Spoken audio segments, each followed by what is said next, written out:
حضرت سلمان فارسی رضی اللہ تعالیٰ عنہ ارشاد فرماتے ہیں کہ شعبان المعظم کا آخری دن تھا، اگلے دن رمضان شروع ہونے والا تھا کہ رسول پاک علیہ السلام نے ہمیں رمضان کی فضیلت پر خطبہ ارشاد فرمایا۔ آپ اس بات کو غور سے سمجھیے کہ ایسا مہمان جس کے آنے سے پہلے اس کی فضیلت بیان کی جا رہی ہے، اور فضیلت کون بیان کر رہا ہے؟ امام الانبیاء صلی اللہ تعالی علیہ وسلم۔ یہ صرف ہمارے دلوں کے اندر، امت کے دلوں کے اندر اس ماہ مقدس کی فضیلت کو اور اس کی عظمت کو بٹھانے کے لیے کہ پوری طرح تم اپنے ذہن میں اور اپنے دل میں ایک بات بٹھاؤ کہ ایک عظمتوں والا مہینہ تم پر سایہ فگن ہونے والا ہے، عظمتوں والا۔ حضور نے ایک دن قبل اس کی فضیلت بیان۔ ہمارے ہاں یہ ہوتا ہے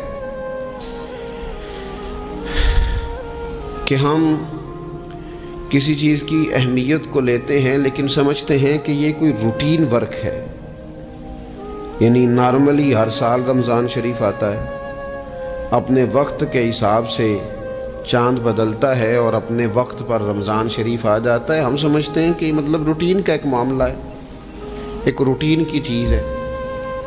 لیکن اگر آپ اس کو اس نظر سے دیکھیں گے نا کہ اس مہینے کے آنے سے پہلے، یعنی ابھی ایک دن بعد آنا ہے رمضان کو، اور آنے سے پہلے حضرت سلمان فارسی فرماتے ہیں کہ نبی پاک نے ہمیں باقاعدہ بلا کے خطبہ دے کے رمضان کی عظمت ہمارے دلوں میں بٹھائی، یعنی فکری طور پر اور ذہنی طور پر امت کو تیار کیا۔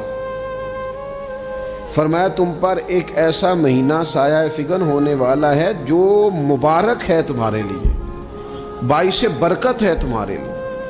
تم اپنے آپ کو ذہنی طور پر تیار کرو کہ ایک ماہ نور تمہارے قریب آ رہا ہے۔ جو رمضان، اسلامی عبادات جتنی بھی ہیں نا، وہ مخصوص پوجا پاٹ نہیں۔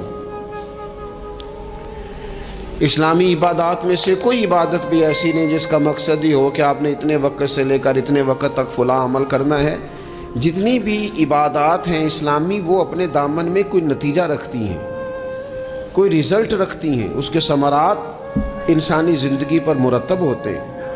انسان کو تزکیہ نصیب ہوتا ہے، اس کے باطن کو صفائی نصیب ہوتی ہے، اسے خیر کرنے کا موقع ملتا ہے، تربیت کے بہت سارے مواقع اس میں پائے جاتے ہیں، بہت سارے اسرار و رموز کے ساتھ اسلامی عبادات ہیں۔ یہ جو رمضان المبارک ہے نا، یہ جو روزہ ہے، یہ روزہ اپنے دامن کے اندر تربیت رکھتا ہے، تربیت۔ یا ایھا الذین آمنوا کتب علیکم الصیام کما کتب علی الذین من قبلکم لعلکم تتقون۔ اے ایمان والو، تم پر روزے فرض کیے گئے جیسا کہ تم سے پہلے لوگوں پر بھی فرض کیے گئے تھے تاکہ تم تقوی اختیار کرو۔ روزہ تمہیں پرہیزگار بنائے گا، تمہارے اندر سے جو نفسانی چیزیں ہوں گی انہیں نکالے گا، اور اللہ تبارک و تعالیٰ کی طرف تمہارے دل کا رجحان ہوگا، تمہاری روح کا رجحان ہوگا، تمہیں تزکیہ دے گا۔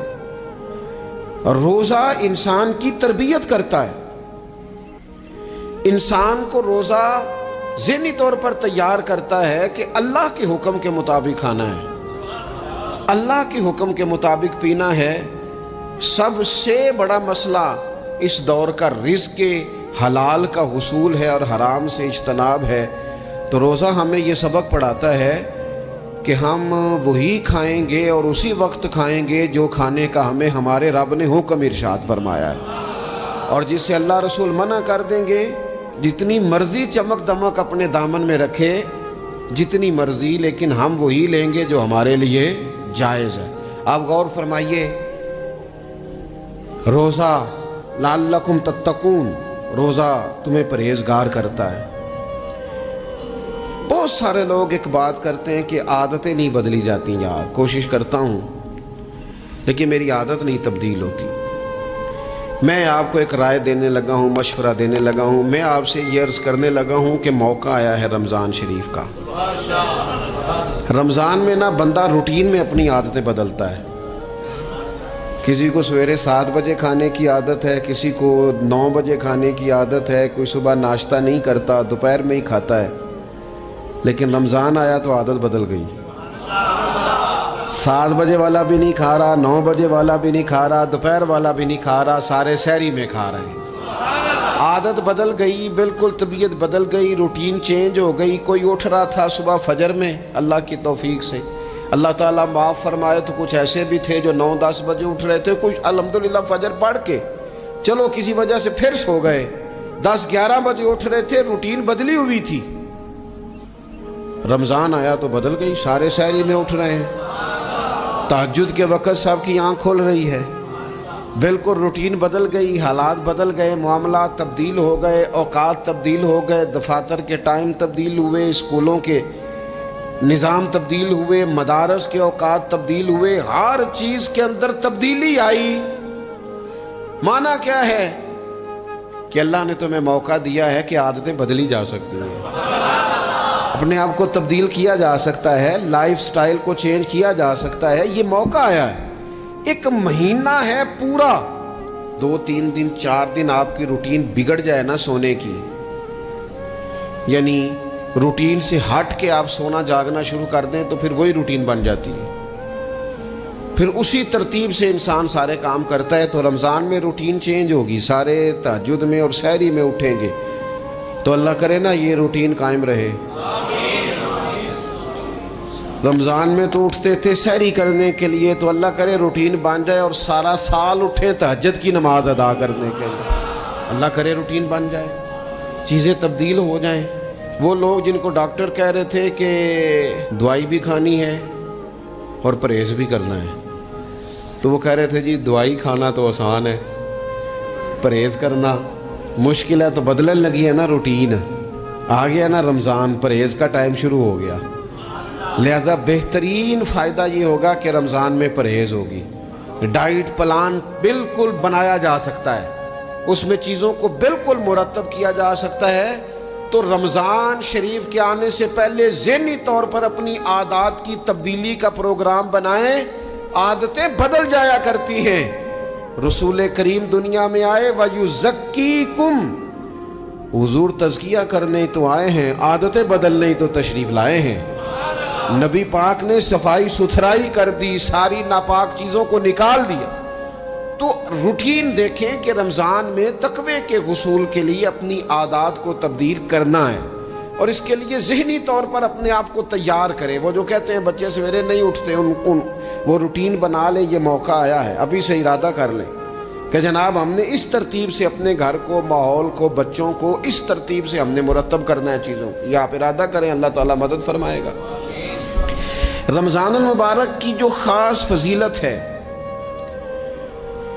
اس خاص فضیلت کو رمضان آنے سے پہلے ذہن میں بٹھا لیں، اور رمضان المبارک پورے کا پورا اس ذوق سے گزاریں کہ ذہن میں بات موجود ہو، ذہن میں کہ دراصل رمضان کیا ہے۔ اللہ کے پیارے رسول صلی اللہ تعالیٰ علیہ وسلم نے فرمایا، اے لوگو تم پر ایک عظیم المرتبت مہینہ سایہ فکن ہو رہا ہے۔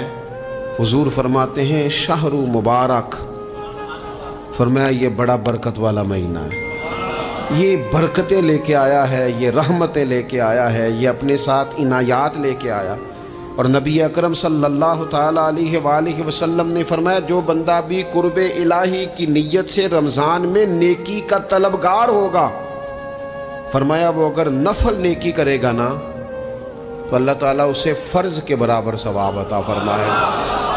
اور حضور علیہ الصلوۃ والسلام فرماتے ہیں جو اس مہینے میں ایک فرض ادا کرے گا اللہ 70 فرضوں کے برابر اجر عطا کرے گا۔ اپنے ذہن میں ایک بات بٹھائی جائے، ذہن میں یہ بات بٹھائی جائے کہ یہ نا برکت والا مہینہ ہے، اس میں میرا ثواب بڑا ضربوں کے ساتھ آگے بڑھے گا، ایک ذہن بنایا جائے اور پھر ثواب اکٹھا کرنا شروع کر دیا جائے، پھر وہ ترتیب بنا لی جائے، کاروباری نہیں، روحانی ترتیب، کاروباری نہیں، یعنی نئے سے نئے سٹال نہ تیار کیے جائیں، مہنگائی کیسے کرنی ہے اور کس طرح کر کے کن چیزوں کی آج کل مانگ ہوگی، کس ترتیب سے سودا پہلے ہی خریدنا ہے، مہنگا کیسے کرنا ہے، اللہ معاف کرے مصنوعی قلت کیسے پیدا کرنی ہے، کمائی کیسے کرنی ہے۔ رمضان کے اندر جناب لوگ ساری ترتیب لگا کے، ساری، میرے ایک دوست ہیں میڈیکل کے شعبے سے وابستہ ہیں، تو مجھے کہنے لگے کہ ڈاکٹر بھی اپنی روٹین بدلتے ہیں اور معدے والی ساری دوائیاں بھی اکٹھی کر لیتے ہیں کیونکہ رمضان آنے والا ہے، یہ زیادہ لوگ استعمال کریں گے۔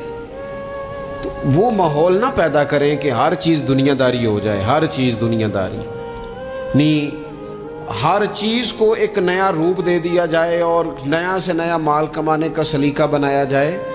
میں اکثر کہا کرتا ہوں کہ رمضان تو اس لیے تھا نا کہ اس میں کم کھانا ہے، تھوڑا کھانا ہے، لیکن اگر بندہ کہے کہ میں نے صبح کا چونکہ کھایا نہیں لہذا اب شام کو اتنا کھانا ہے کہ ہفتے سے پہلے ڈاکٹر کے پاس بھی جانا ہے، میں نے وہ سارا پوری کرنی ہے روٹین، تو پھر وہ مقصد کو نہیں نہ سمجھا، پھر اس نے اس خوبصورتی کو نہیں پایا جو خوبصورتی اس کو دین دینا چاہتا تھا۔ ایک تو رمضان کی فضیلت کو سمجھنا ہے، اور پھر جب ہم روزہ دار ہیں، ہم نے روزہ رکھا ہوا ہے، تو نبی پاک علیہ السلام نے خود اس مفہوم کو کھول کے بیان کیا، فرمایا جس بندے نے جھوٹ نہیں چھوڑا، گناہ نہیں چھوڑا، گویا غیبت نہیں چھوڑی، بدی نہیں چھوڑی، تو اللہ کے محبوب علیہ السلام فرماتے ہیں پھر اللہ تعالیٰ کو اس کے بھوکا پیاسا رہنے کی تو کوئی ضرورت نہیں، کیونکہ لعلکم تتقون، تقوی اختیار کرنا تو روزے کا مقصد تھا، اور اگر اس نے وہ بات کو سمجھا ہی نہیں، استاد کے لیے صرف استاد ہو جانا ہی ضروری نہیں، اس کو پھر اپنے منصب کا لحاظ کرنا بھی ضروری ہے کہ میں استاد ہوں۔ والد کا صرف والد ہو جانا ہی کمال نہیں، اس کو پھر اس منصب کے تقاضوں کو بھی سمجھنا چاہیے کہ اب میں ایک باپ ہوں، اب میں روٹین میں وہ آزاد نہیں ہوں کہ جہاں میرا جی چاہے گا جاؤں گا، جہاں میری طبیعت چاہے گی میں کھاؤں گا، جہاں میرا دل کرے گا میں وہ کام کروں گا۔ اب آپ سرپرست ہیں، سربراہ ہیں۔ انسان دیکھیں نا، ایک شخص ہے وہ عالم ہے، علم پڑھ لینا صرف کمال نہیں، وہ اپنے منصب کو بھی تو سمجھے نا، اس منصب کے وقار کو، اس کے لحاظ کو بھی تو سمجھے نا۔ ایک آدمی اگر عمر رسیدہ ہے، بڑا ہے، بزرگ ہے، اور وہ چاہتا ہے کہ میری بزرگی کی وجہ سے میرا اکرام کیا جائے، تو اسے اپنے منصب کا بھی لحاظ کرنا پڑے گا۔ اس کو حضرت سعدی فرمایا کرتے تھے میں نے 18 سال کے بزرگ دیکھے اور میں نے 75 سال کے بچے دیکھے۔ حضور کیا مطلب؟ فرمانے لگے عمر ہو گئی لیکن اپنے منصب کا خیال نہ کیا، عادات بچوں والی رہی۔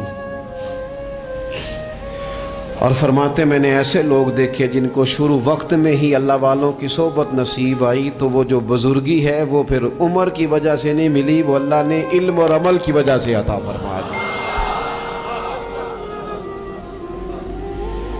تو اپنے منصب کا لحاظ کرنا کہ میرا یہ منصب ہے۔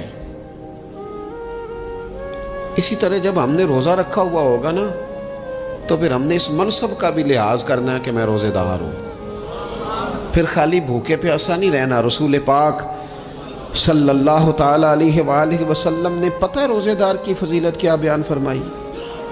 اللہ کے محبوب صلی اللہ تعالی علیہ وسلم فرماتے ہیں کہ رب فرماتا ہے ابن آدم کا ہر عمل اس کے لیے ہے، روزہ میرے لیے، اور فرمایا میں خود جزا دوں گا روزے کی، میں خود جزا دوں گا روزے کی۔ اور حضور فرماتے ہیں روزہ ڈھال ہے، جو شخص روزہ دار ہو وہ بیہودگی سے، فحش گوئی سے اجتناب کرے۔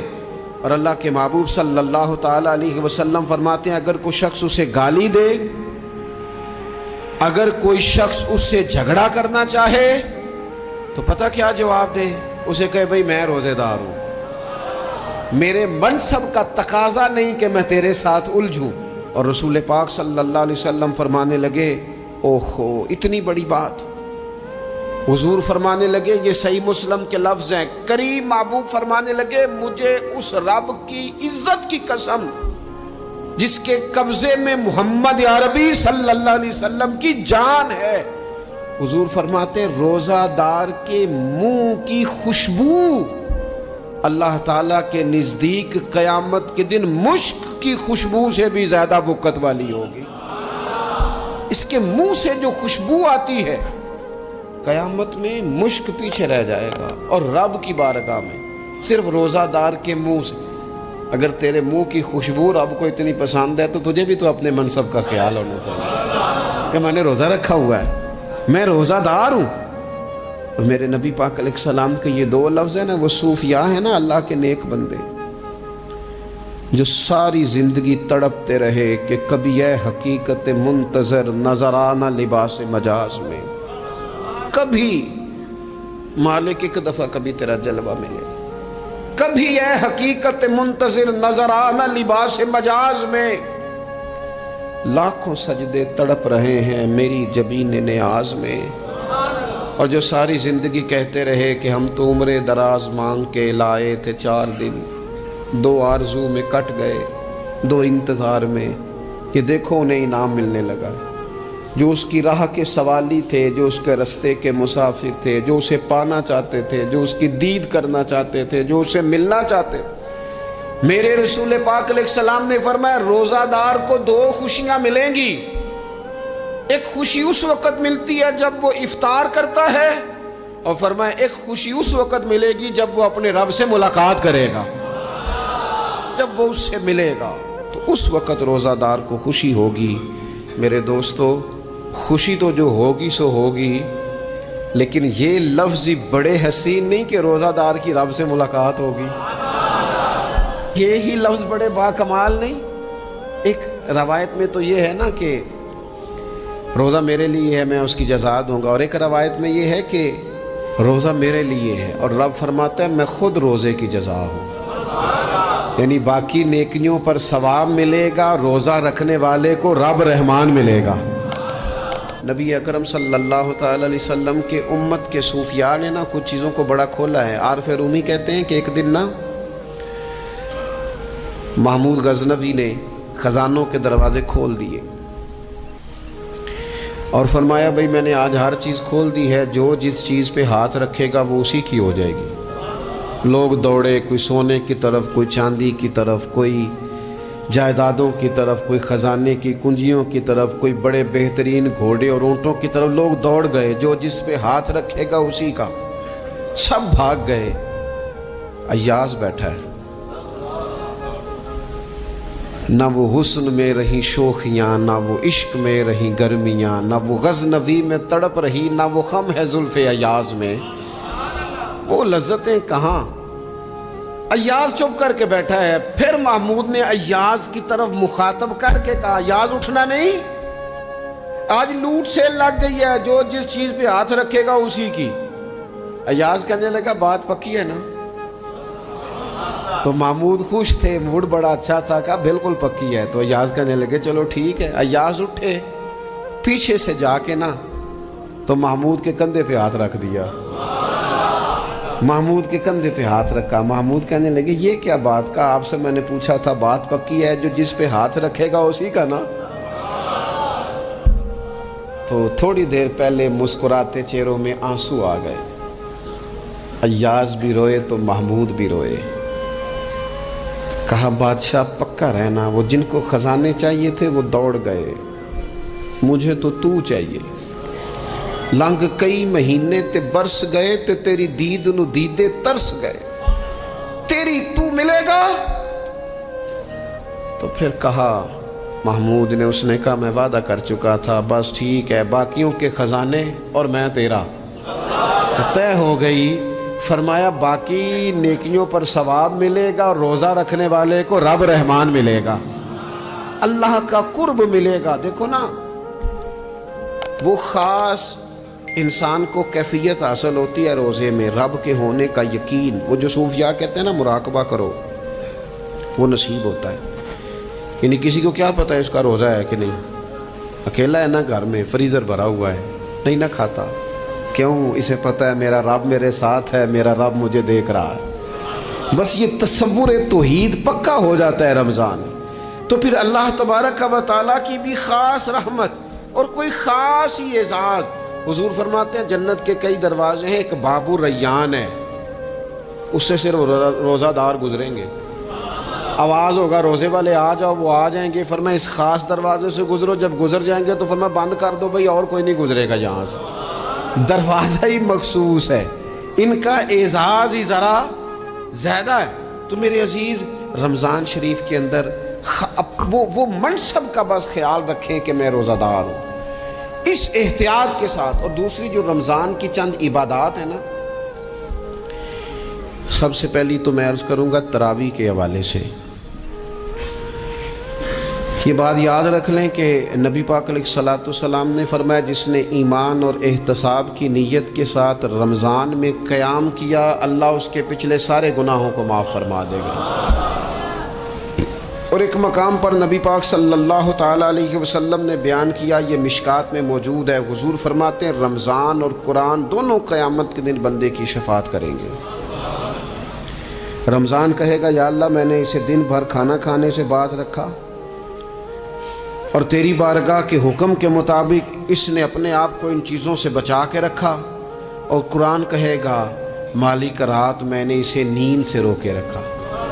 کیا مطلب؟ اس نے کھڑے ہو کے عبادت کی، اگرچہ اس سے مراد شارحین حدیث نے تراویح بھی لیا ہے، تہجد کی نماز بھی لیا ہے، صلاۃ اللیل بھی لی ہے، لیکن میرے عزیز یہ خاص ربط ہے قرآن مجید کے ساتھ تراویح کا۔ مسنون ہے رمضان کی راتوں میں قرآن مجید اور تراویح کا پڑھنا۔ اگر تھوڑی سی نا طبیعت میں صرف تبدیلی پیدا کی جائے، میں نے دیکھا ہے کہ جو لوگ کہتے ہیں نا میرا وقت بڑا قیمتی ہے، بڑی ساری جگہوں پہ آپ کو بیٹھنا پڑتا ہے، بیٹھیں آپ 2 گھنٹے بیٹھیں، 3 گھنٹے بیٹھیں۔ میں نے دیکھا ہے لوگ جاتے ہیں کسی دفتر میں تو رات کو ہی چلے جاتے ہیں، اس علاقے میں کھڑے ہیں، پاسپورٹ کے دفتر کھڑے ہیں، شناختی کارڈ کے دفتر کھڑے ہیں، امیگریشن کی لائنوں میں کھڑے ہیں۔ کچھ ذہن تو بنائیں کہ میں نے رات کھڑے رہنا ہے اور اپنے رب کی عبادت کرنی ہے۔ تراویح کو ذرا ذوق سے آپ اگر تھوڑا ارادہ کر لیں گے نا، یعنی کوئی ایسا مشکل کام نہیں۔ میری تو رائے یہ ہے کہ پہلے 3-4 دن ذرا جم کے ذہن بنائیں اور تھوڑا سا نا روٹین کو بدلنے کی کوشش نہ کریں۔ جس امام صاحب کے پیچھے تراویح شروع کریں، کوشش کریں ساری وہیں پڑھیں۔ روٹین بدلنے سے بھی سستی آتی ہے، ایک دن یہاں گئے 2 دن وہاں گئے، تو یہ روٹین بدلنے سے بھی بعض اوقات سستی آتی ہے۔ کوشش کریں ایک جگہ پہ قرآن شریف سننا شروع کریں اور پھر پورا قرآن مجید وہیں پہ سنیں۔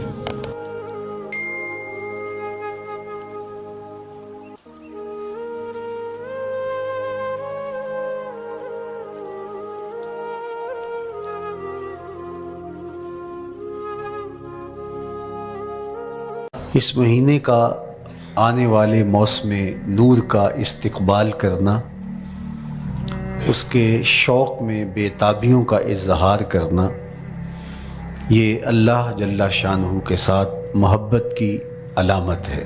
شعبان المعظم کے دن گن گن کے گزارے جائیں کہ اتنے دن رہ گئے ہیں رمضان المبارک میں، اب اتنے دن رہ گئے ہیں رمضان المبارک میں۔ انسانی ذہن میں یہ سوال پیدا ہو سکتا ہے کہ متعینہ وقت پر تو اس مہینے نے آنا ہی ہے، اور اگر زندگی موجود رہی تو اس کو پا ہی لیں گے، تو اس شدت سے انتظار کرنے کا کیا مطلب؟ تو اس کا جواب یہ ہے، بیرون ملک سے کسی کے بزرگ نے، والد نے یا کسی کے بیٹے نے آنا ہو تو وہ 2 ماہ قبل ہی آنکھیں فرش راہ کیے ہوتے ہیں اور گن گن کے دن گزار رہے ہوتے ہیں، اور جو ہی لمحے قریب آتے ہیں تو پھر گھڑیاں اور ساعتیں بھی گنی جاتی ہیں۔ بار بار گھڑی دیکھتے ہیں، ابھی تک پہنچے نہیں، جبکہ یہ طے ہے کہ 5:02 پہ فلائٹ اترے گی۔ تو بار بار گھڑی دیکھنے کا مطلب لاہور سے 2 گھنٹے یہاں گجرانوالہ میں پہنچتے ہوئے لگیں گے، لیکن ہر 10 منٹ کے بعد کہ ذرا پتہ کرو کہاں تک پہنچے ہیں۔ کیا مطلب اس کا؟ مطلب اس کا یہ ہے کہ جب سینے میں کسی کا انتظار رکھا ہوا ہو تو پھر بے تابیاں، بے چینیاں، اضطراب موجود ہوتا ہے۔ ہم دنیا کے لوگوں کے ساتھ جو ربط و رشتہ رکھتے ہیں اس کے مطابق ان کا انتظار ہوتا ہے۔ کچھ آنے والے ایسے بھی ہوتے ہیں جنہوں نے ہمیں بتایا ہوتا ہے کہ فلاں دن ہم پہنچیں گے، اور وہ دروازے پہ دستک دے رہے ہوتے ہیں اور ہم سو کے اٹھ رہے ہوتے ہیں، اور اچانک جب پتہ چلتا ہے کہ فلاں باہر دروازے پہ دستک دے رہے ہیں تو ہم استقبال تو کر رہے ہوتے ہیں، لیکن ہمارے ذہن میں یہ بھی ہوتا ہے وہ میں بھول گیا، تو اب تو یہ کام بھی میرے ذمے ہے، تو مجھے یاد آ گیا ہوتا۔ تو جن لوگوں کے لیے دل میں محبتوں کی جگہ ہو تو ان کے لیے پھر سارے کام مؤخر کر کے ان کے استقبال کیے جاتے ہیں۔ یہ مہینہ اللہ کی رحمتوں کا موسم بہار ہے، چھم چھم رحمتیں برستی ہیں، انوار اترتے ہیں، گناہگاروں کو آتش دوزخ سے نجات بخش دی جاتی ہے۔ تو اس کا استقبال کرنا، اس کے لیے انتظار کرنا، گن گن کے دن گزارنا، لمحے اور ساعتیں بسر کرتے ہوئے بار بار ماہ سیام کا ذکر کرنا، اس مہینے کے ساتھ محبت کی دلیل ہے، اور اس مہینے کے ساتھ محبت اللہ سے محبت کی دلیل ہے۔ اس لیے اس مہینے کا استقبال کرنا، اس کے لیے تیاری کرنا، اپنے گھر کو صاف کرنا، اس کے لیے اپنی اولاد کے دل میں شوق پیدا کرنا اور ماحول پہلے پیدا کرنے کی کوشش کرنا، تاکہ جو ہی یہ ماہ جلوہ گر ہو تو روزہ رکھنے کا مزاج پیدا ہو چکا ہو، تلاوت کلام مجید کا مزاج پیدا ہو چکا ہو، دیگر نوافل اور اچھے اعمال بجا لانے کی عادت پڑ چکی ہو۔ تو شعبان میں ہی اس کی تیاری ہوتی ہے تاکہ رمضان المبارک آتے ہی ہم پوری طرح سے مستعد اور فعال ہو کر کے اس مہینے کی برکتوں کو سمیٹ لیں۔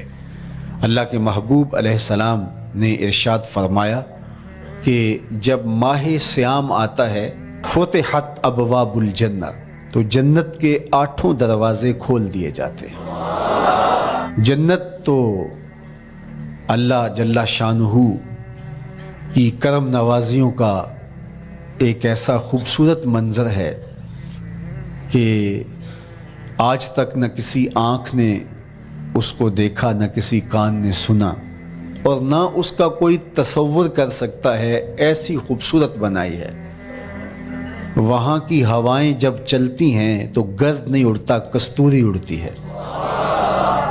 وہاں دودھ کی، شہد کی، مائع معین، کوثر، سلسبیل کی نہریں بہتی ہیں، موتی زمرد کے محلات بنے ہوئے ہیں۔ وہ خوبصورت محل اور وہ خوبصورت جنت کا ماحول، لیکن اس کے باوجود اس خوبصورت جنت کو، مرصع جنت کو، نظیف ترین بقعۂ رحمت کو 11 ماہ تک رنگ و روغن کیا جاتا ہے رمضان المبارک کے استقبال کے لیے، اور جب یہ مہینہ آتا ہے تو اس کے دروازے کھول دیے جاتے ہیں، اور جنت کے 8 دروازوں میں سے ایک دروازے کا نام باب الریان رکھا گیا ہے، جو صرف روزہ داروں کے اعزاز و تکریم کے لیے ہے۔ روزہ دار اس دروازے سے گزر کے جنت جاتے ہیں۔ تو آپ اندازہ کیجئے کہ اللہ نے اس ماہ مبارک کو کیا عزت دی ہے، کیا پروٹوکول دیا ہے، کیا تکریم بخشی ہے کہ نبیوں کا امام، امام المرسلین، خاتم الانبیاء، محبوب خدا اس مہینے کے لیے منتظر رہتے کہ یہ مہینہ آنے والا ہے، یہ مہینہ آنے والا ہے۔ حضرت سیدنا سلمان فارسی رضی اللہ تعالی عنہ فرماتے ہیں کہ شعبان کی آخری تاریخ کو حضور نے ایک خطبہ ارشاد کیا۔ بعض علماء نے کہا کہ یہ شعبان کا آخری جمعہ تھا، یا ہو سکتا ہے کہ آخری جمعہ 29 شعبان کو ہی ہو۔ تو رمضان المبارک سے قبل حضور نے یہ خطبہ ارشاد کیا، جو مختلف کتب احادیث میں موجود ہے۔ یا ایھا الناس، اے لوگو، قد اظلکم شہر عظیم، اللہ نے تمہارے اوپر ایک بہت پاکیزہ، پر نور، عالی مرتبت مہینہ سایہ فگن کر دیا ہے۔ شہر فیہ لیلۃ خیر من الف شہر، اس مہینے میں ایک ایسی رات ہے جو 1000 مہینے سے بہتر ہے۔ جعل اللہ صیامہ فریدہ و قیام لیلۃ تطوع، اس مہینے کے دن کے روزے فرض قرار دیے گئے اور راتوں کا قیام نفل بنایا گیا۔ تراویح کی صورت کے اندر راتوں کے قیام کا ماحول پیدا ہوتا ہے، صلاۃ اللیل پڑھی جاتی ہے، نوافل پڑھے جاتے ہیں کثرت کے ساتھ۔ یہ اس مہینے کی شانیں ہیں، یہ اس مہینے کی رونقیں ہیں۔ اس مہینے میں اللہ تعالیٰ نے خاص کرم نوازیاں عطا کی ہیں اہل ایمان کو۔ وَمَن تَقَرَّبَ فِيهِ بِخَصْلَةٍ مِّنَ الْخَيْرِ كَانَ كَمَنْ أَدَّى فَرِيضَةً فِيمَا سَوَاهُ، ایک نفل کا ثواب ایک فرض کے برابر اس مہینے میں کر دیا جاتا ہے۔ وَمَنْ أَدَّى فَرِيضَةً كَانَ كَمَنْ أَدَّى 70 فَرِيضَةً فِيمَا سَوَاهُ، اور اگر کوئی ایک فرض ادا کرتا ہے تو اس کو 70 فرائض کا ثواب ملتا ہے۔ اس قدر نیکیوں کا اجر بڑھا دیا جاتا ہے، ان کی قیمت بڑھا دی جاتی ہے اس مہینے میں۔ اور پھر ارشاد فرمایا وَهُوَ شَهْرُ الصَّبْرِ، یہ صبر کا مہینہ ہے۔ ہونے کے باوجود بھی انسان تناول نہیں کرتا، ٹھنڈا میٹھا مشروب میسر ہے اور زبان کانٹا بن گئی، حلق خشک ہو گیا، لیکن اس کے باوجود بھی ایک گھونٹ حلق سے نیچے اتارنے کا روادار نہیں ہوتا۔ وضو کرتے بھی احتیاط کرتا ہے کوئی قطرہ آب حلق سے نیچے نہ ٹپک جائے۔ تو یہ صبر سکھاتا ہے، جب ہو بھی تو انسان اس سے گریز کرے، تو جب ہوگا نہیں تو پھر انسان صبر کا عادی بن جاتا ہے، تو یہ صبر کی عادت ڈالتا ہے۔ یہ شہر الصبر ہے۔ پھر فرمایا وَالصَّبْرُ ثَوَابُهُ الْجَنَّةُ، اور سنو صبر کا ثواب جنت ہے۔ جو شخص صابر ہوتا ہے اس کا صلہ جنت کی صورت میں عطا کیا جائے گا۔ وَشَهْرُ الْمَوَاسَاتِ، اور یہ ہمدردی کا مہینہ ہے، باہمی پیار کا مہینہ ہے، الفتیں بانٹنے کا مہینہ ہے، نرم دلی کا مہینہ ہے، ایک دوسرے کے احساس کا مہینہ ہے۔ جب کوئی شخص بھوک اور پیاس کاٹتا ہے تو اس کو پھر محسوس ہوتا ہے، بالخصوص عمرا، کہ بھوک کیا بلا ہوتی ہے، اور جو نان شبینہ کو ترستے ہیں اور جنہیں کھانا میسر نہیں آتا ان کی زندگیاں کتنی تلخ ہوتی ہیں۔ تو بھوک اور پیاس احساس پیدا کرتی ہے ان لوگوں کا کہ جو اللہ کی دی ہوئی نعمتوں سے محروم ہیں۔ تو اس لیے یہ ایک قسم کا رحم دلی کا مہینہ ہے، پیار بانٹنے کا مہینہ ہے، یہ الفتیں تقسیم کرنے کا مہینہ ہے۔ وَشَهْرٌ يُزَادُ فِيهِ رِزْقُ الْمُؤْمِنِ، اور یہ ایسا مبارک مہینہ ہے جس میں مومن کا رزق بڑھا دیا جاتا ہے۔ روزہ کھانا بچانے کے لیے یہ اخراجات کم کرنے کے لیے نہیں ہے، بلکہ اس میں آپ کا رزق اور بڑھ جاتا ہے۔ ایسی ایسی نعمتیں کھانے کو ان لوگوں کو بھی نصیب ہو جاتی ہیں عام دنوں میں جو ان کا مقسوم نہیں ہوتی۔ دسترخوان لگتے ہیں، افطاریاں ہوتی ہیں، سحری کے لمحات ہوتے ہیں، کوئی کسی کو ویسے کھانا کھلائے تو اس دسترخوان پہ کھانے کے لیے آنا اس کا اور رنگ ہوتا ہے۔ لیکن افطار کا دسترخوان جب بچھتا ہے اور لوگ جب اس کے اوپر آتے ہیں، امیر بھی آتے ہیں، غریب بھی آتے ہیں، تو اللہ کی دی ہوئی نعمتیں جو دسترخوان پہ پڑی ہوتی ہیں ان کو اٹھاتے ہیں، کام و دہن کی تسکین کا سامان کرتے ہیں، عزت نفس بھی مجروح نہیں ہوتی اور طرح طرح کی نعمتیں کھانا بھی دستیاب ہو جاتی ہیں۔ تو یہ ایک مہینہ ہے مواسات کا، اس میں رزق بڑھ جاتا ہے، غرباء تک بھی اللہ کی نعمتیں وہ پہنچتی ہیں جو عام دنوں میں ان کو میسر نہیں ہوتی، اور امراء بھی نعمتوں کا لطف لیتے ہیں، نعمتوں کا مزہ انہیں آتا ہے، اس لیے کہ بھوک کاٹنے کے بعد جب ان کو نعمت میسر آتی ہے تو پھر انہیں احساس ہوتا ہے۔ جو شخص ہر وقت سیراب رہتا ہے تو اس کو کیا پتا کہ شدید بھوک کے بعد کھانے کا لطف کیا ہوتا ہے۔ سخت پیاس کے بعد میٹھا اور ٹھنڈا مشروب جب رگوں کو تر کرتے ہوئے معدے تک پہنچتا ہے تو اس کی تراوت، اس کی ٹھنڈک، اس کی لذت، اس کا کیف و سرور، اس کی عذوبت کس طرح راحت بخشتی ہے۔ اسی لیے میرے اور آپ کے آقا و مولا نے ایک دوسرے مقام پہ ارشاد فرمایا للصائم فرحتان، فرحتن عند فطرہ و فرحتن عند لقاء رب۔ روزے دار کے لیے دو خوشیاں ہیں، ایک خوشی اسے تب ملتی ہے جب وہ روزہ افطار کرتا ہے، وہ لمحے مسرتوں کے ہوتے ہیں، ایک روحانی احساس ہوتا ہے اتنا لمبا دن، اتنا سخت دن، گرمی کی شدت، مالک تیرا شکر ہے لمحہ اختتام پہنچا اور یہ اتنا لمبا دن تیرے حکم کی تعمیل کرتے ہوئے بسر ہو گیا۔ ایک تو روزہ کھولتے ہوئے وہ ایک سرشاری ہوتی ہے، وہ ایک لذت ہوتی ہے، روحانی تسکین ہوتی ہے۔ آج کل وہ افطار کے دسترخوان لگتے ہیں تو جس طرح ہمارے سارے معاملات جو ہیں وہ ملوث ہو گئے ہیں ریا سے، تصنع سے، اس طرح افطار بھی ایک فیشن کے طور پہ فروغ پا رہی ہے۔ تو اس میں امراء کو اور شخصیات کو بلایا جاتا ہے اور ایسے لوگ کثرت کے ساتھ ہوتے ہیں جن کا روزہ بھی نہیں ہوتا، تو پھر ظاہر ہے رسماً تو اتنی دیر تک وہ کچھ نہیں اٹھا سکتے جب تک اذان کی آواز نہیں آتی، افطار کے لمحے نہیں آتے۔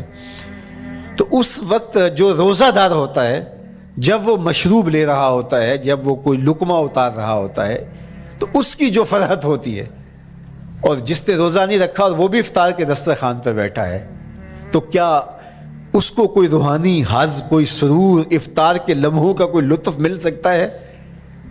وہ بیچارہ کتنا بے چین ہوتا ہوگا کہ یہ شخص ہے کمزور ہے، سارا دن مزدوری کر کے آیا ہے اور اس کا بھی تو سارا دن گزر گیا بھوک اور پیاس سے، اور میں صحت مند ہوں اور سارا دن ٹھنڈے ماحول میں رہا ہوں اور مجھے توفیق نہیں ملی، تو وہ گھونٹ کتنے مشکل اس کے لیے ہوتے ہوں گے۔ اور روزہ دار کے لیے کس قدر وہ آسودہ بخش لمحے ہوتے ہیں کہ جب اس کو یہ مسرت ہو رہی ہوتی ہے کہ مالک تیرا شکر، گرم موسم، زباں کانٹا، حلق خشک، اور تو نے تکمیل تک لمحے پہنچائے اور میرا دن خیریت سے گزر گیا، تو وہ اس کے لیے ایک خوشی کا لمحہ، روحانی مسرت کی کیفیت۔ اور دوسری کہ جب وہ ٹھنڈا اور میٹھا مشروب، سارے دن کی سوکھی ہوئی زبان اور خشک حلق، اور انسان کی جو ہے وہ رگیں بھی، انتڑیاں بھی خشک ہو چکی ہوتی ہیں، تو ٹھنڈا اور میٹھا مشروب جب انسان کے معدے کی طرف بڑھ رہا ہوتا ہے، زبان بولے نہ بولے، ایک ایک رواں اللہ کی حمد بول رہا ہوتا ہے، اور تشکر انسان کے رگ و ریشہ سے ادا ہو رہا ہوتا ہے، اور اس کی کیفیت، اس کی سرشاریاں، اس کی لذتیں وہ دیکھنے کی ہوتی ہیں۔ تو کہا للصائم فرحتان، روزے دار کو تو ایک فرحت اس وقت ملتی ہے عند فطر ہی، جب وہ روزہ کھولتا ہے، روحانی فرحت بھی، جسمانی فرحت بھی، وفرحۃ عند لقاء رب، اور دوسری فرحت اور دوسری خوشی اسے تب ملے گی جب اس روزے کے صلے میں اللہ تعالیٰ اپنے رخ انور سے پردہ اٹھا دے گا اور روزہ دار کو اپنے دیدار کی دولت عطا کرے گا، تو وہ پھر منظر دیکھنے والا ہوگا، روزہ دار کی آنکھیں ٹھنڈی ہو جائیں گی۔ اصل افطار تو وہ ہوگی نا، اللہ اکبر، اصل تو شربت دیدار ملے گا جو روح کی پیاس بجھا دے گا، جو من کی بھوک مٹا دے گا۔ تو کہا للصائم فرحتان، فرحۃ عند فطرہ و فرحۃ عند لقاء رب، روزہ دار کے لیے دو خوشیاں ہیں، ایک خوشی وہ ہے جب اس کے جسم کی پیاس بجھتی ہے، اور ایک خوشی تب ملے گی جب روح کی بھوک مٹے گی، جب من کی پیاس بجھے گی، اور پھر وہ سرشاریوں کے عالم میں دیکھتا ہی چلا جائے گا، اور وہ سیراب ہی نہیں ہو پائے گا کہ میں ان دو آنکھوں سے دیکھ رہا ہوں، کاش کہ لوں لوں دے مڈ لک لک چشمہ، ایک کھولا تے ایک کجا ہوں۔ وہ اس آرزو میں ہوگا کہ میرا رواں رواں آنکھ بن جائے اور میں اس دیدار سے فیضیاب ہوتا چلا جاؤں۔ تو وہ کیا لمحے ہوں گے، وہ کیا گھڑیاں ہوں گی، وہ کیا ساعتیں ہوں گی، کوئی لفظ نہیں ہے جن لفظوں میں ان حقیقتوں کو بیان کیا جا سکے، اس لیے کہ وہ منظر ہی وراء الورا ہوگا۔ تو روزہ دار کو فرحت ملتی ہے جب وہ روزہ کھولتا ہے۔ تو فرمایا وَشَهْرٌ يُزَادُ فِيهِ رِزْقُ الْمُؤْمِنِ، اس میں مومن کا رزق بڑھا دیا جاتا ہے۔ وَمَنْ فَطَّرَ فِيهِ صَائِمًا كَانَ مَغْفِرَةً لِذُنُوبِهِ، جس نے روزہ دار کا روزہ افطار کروایا۔ اللہ کے محبوب فرماتے ہیں کہ ایک تو خود روزہ رکھا، اور دوسری سعادت یہ ہے کہ ماہ صیام میں روزہ دار کا روزہ افطار کروایا، آپ شریعت بیضا کو بنظر عمیق مطالعہ کر کے دیکھیں، ماہ سیام میں بہت زیادہ اس بات پہ زور دیا گیا ہے کہ روزہ افطار کرواؤ۔ اپنے گھر میں بیٹھ کر کے روزہ افطار کر لینا یہ بھی سعادت مندی ہے، روزہ نصیب ہو جائے، لیکن اس بات پہ بہت زور دیا گیا ہے ماہ سیام میں کہ ایک ماحول پیدا ہو، لوگوں کو افطار کروائیں تاکہ تمام لوگوں تک اللہ تعالیٰ کی نعمتیں پہنچیں اور لوگوں تک جو ہے وہ رمضان المبارک کی برکتیں پہنچے۔ تو ارشاد فرمایا وَمَنْ فَطَّرَ فِيهِ صَائِمًا، جس نے روزے دار کا روزہ افطار کروایا، کَانَ مَغْفِرَةً لِذُنُوبِهِ، تو وہ افطار کروانے والوں کے گناہوں کی بخشش کا ذریعہ بن جائے گا۔ یہ افطاری گناہوں کی مغفرت کا سبب بن جائے گی۔ وَعِتْقَ رَقْبَتِهِ مِنَ النَّارِ، اور آتش دوزخ سے گردن کی آزادی کا مجدہ جاں فضا بن جائے گا یہ امر کہ اس نے کسی کا روزہ افطار کروایا۔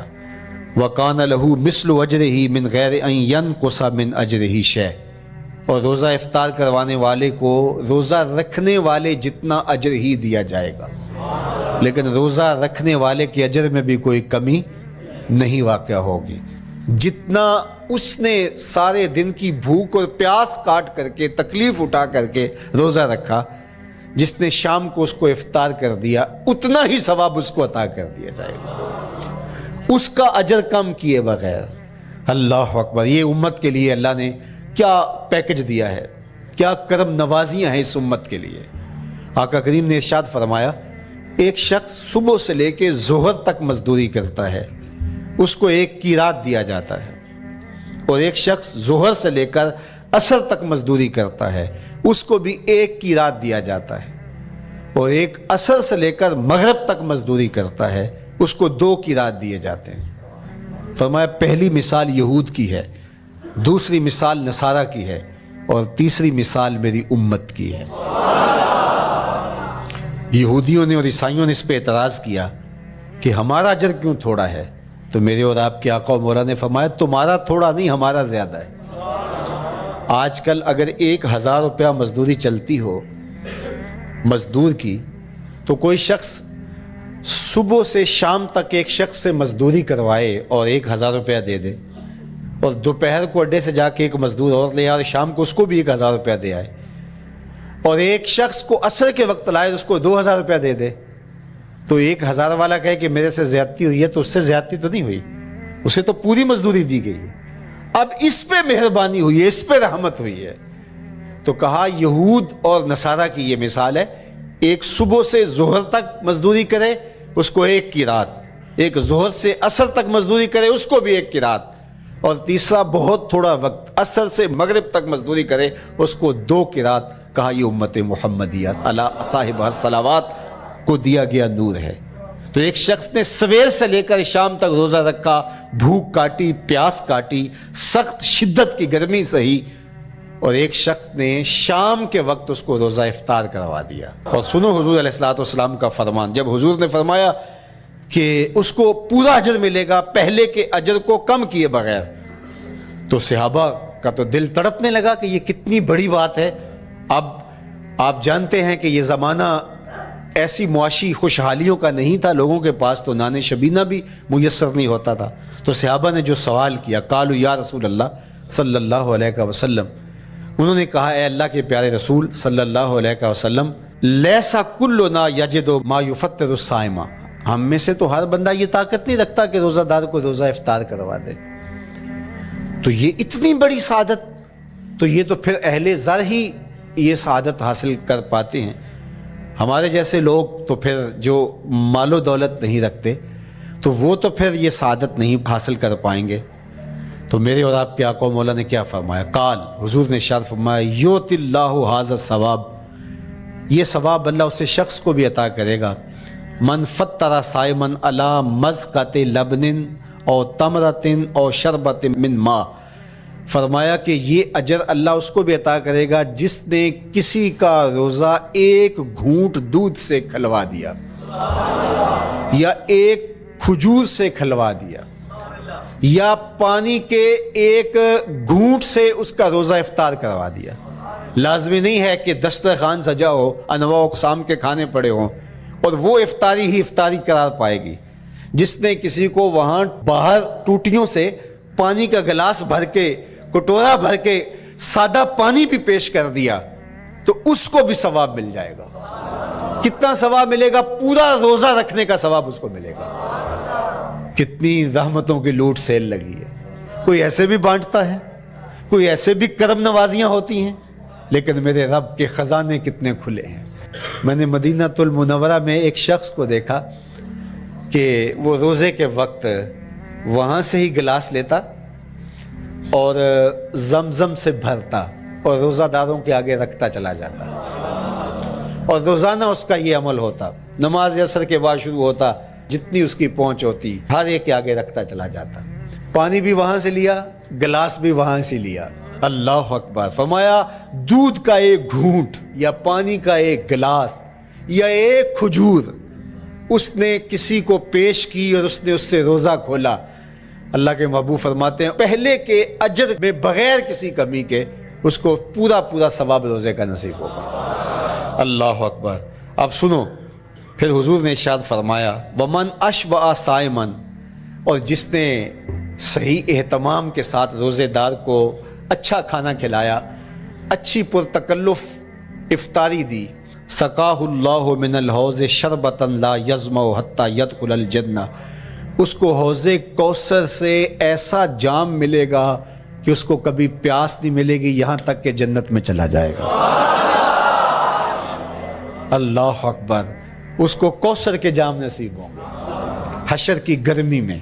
اور آپ کو معلوم ہے، علماء سے آپ نے بارہا سنا ہوگا کہ جام کوثر جس نے ایک بار پی لیا پھر 50,000 سال کے دن میں اس کو دوبارہ پیاس نہیں لگے گی. یہ جام کوثر کی خصوصیت ہے. فرمایا وَهُوَ شَهْرٌ أَوَّلُهُ رَحْمَةٌ، یہ وہ مہینہ ہے جس کے پہلے 10 دن رحمت ہیں اور اس کا درمیانی عشرہ مغفرت ہے. وَآخِرُهُ عِتْقٌ مِّنَ النَّارِ، اور اس کا آخری عشرہ جو ہے وہ آتش دوزخ سے نجات کا ضامن ہے. فَاسْتَكْثِرُوا فِيهِ مِنْ 4 خِصَالٍ، کہا کہ 4 کام اس مہینے میں کثرت کے ساتھ کرو. خصلتان ترضون بہما ربکم، 2 کام تو وہ ہے جس سے تم اپنے رب کو راضی کرو گے. وخصلتان لا غنا بکم عنہما، اور 2 کام ایسے ہیں کہ ان سے بے نیاز نہیں ہو سکتے تو وہ تمہیں کرنے پڑیں گے.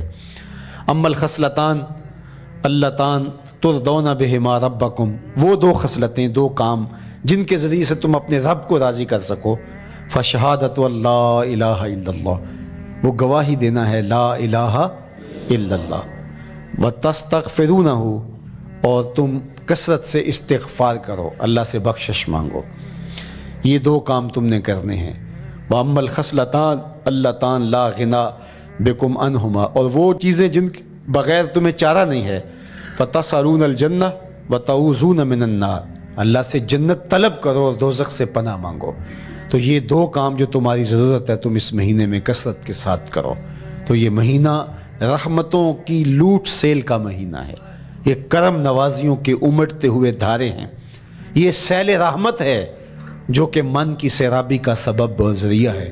خوش نصیب ہیں جو ماہ صیام کو خوبصورتی کے ساتھ بسر کرتے ہیں، اس کے آنے سے پہلے استقبال کرتے ہیں، گھروں میں صفائی کریں، اہتمام کریں، مساجد میں اہتمام کریں، تاکہ بچوں میں یہ شوق پیدا ہو کہ ماہ صیام آ رہا ہے. جب ہم بچے تھے تو ہمارے والدین رمضان المبارک سے قبل ہی رمضان المبارک کی تیاریاں شروع کر دیا کرتے تھے. اس وقت گھر میں شربت تیار ہوا کرتے تھے گڑ کے، اور وہ پہلے ہی مائیں گھر میں تیاری کرنا شروع کر دیا کرتی تھی. ایک شوق پیدا کرنا مقصود ہوتا ہے. تو کچھ چیزیں ایسی ہیں کہ آرڈر لکھیں اور 1 سیکنڈ میں گھر پہنچ جائے، لیکن کچھ چیزیں یہ جو ہے وہ تیار کرنی چاہیے، شوق پیدا ہو. گھروں کے اندر ماؤں کو چاہیے کہ افطاری کو اہتمام کے ساتھ تیار کریں تاکہ بچوں کو شوق پیدا ہو اور یہ ایک ماحول پیدا ہو، قرآن مجید کی تلاوت کا ماحول پیدا ہو، جاگنے سونے کے جو ہے وہ شیڈول مرتب کیے جائیں، مساجد کی آبادی کا سامان کیا جائے.